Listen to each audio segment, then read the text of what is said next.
turbocharging England's booster drive. Chelsea Football Club's home ground, Stamford Bridge, has become a makeshift vaccine hub. Omicron's now dominant in the British capital.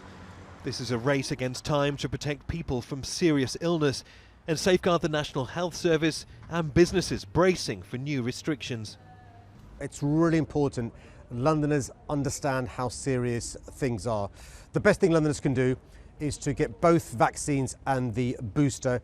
They provide extra layers of protection. The really bad news is those in hospital, the vast majority are unvaccinated. That's why it's so important to get both the vaccines and the booster jab. With cases doubling every 2 days, health experts warn the vaccination effort needs to reach people who haven't had a single dose. That's an estimated 1.3 million in London, many millions more across the country. Analysis shows poorer, younger and more ethnically diverse communities are least protected. The more people that get sick, the more critical services could soon be in trouble.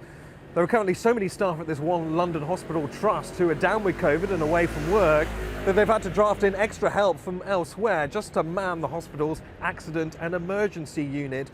Add to that a possible risk of a surge in the number of people ending up in hospital suffering with the Omicron variant, and the country's National Health Service could soon be overwhelmed. And it's a darkening picture across Europe.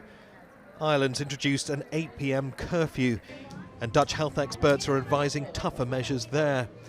Germany, meanwhile, has designated France, Denmark and the UK high-risk zones, with the possibility of mandatory quarantine for travellers. In the French capital, children as young as 5 are now being given a first dose of a COVID-19 vaccine. The government there is said to be considering making vaccines mandatory. We're starting to know more about Omicron, and the details are sobering. A study from Imperial College London finds no evidence of Omicron having lower severity than the Delta variant. The risk of reinfection is 5 times higher than Delta, and the variant can evade prior immunity given by previous infection or vaccination. But we do know that serious illness can be averted with a 3rd dose, making this our first and vital line of defence. Neave, Al Jazeera, London.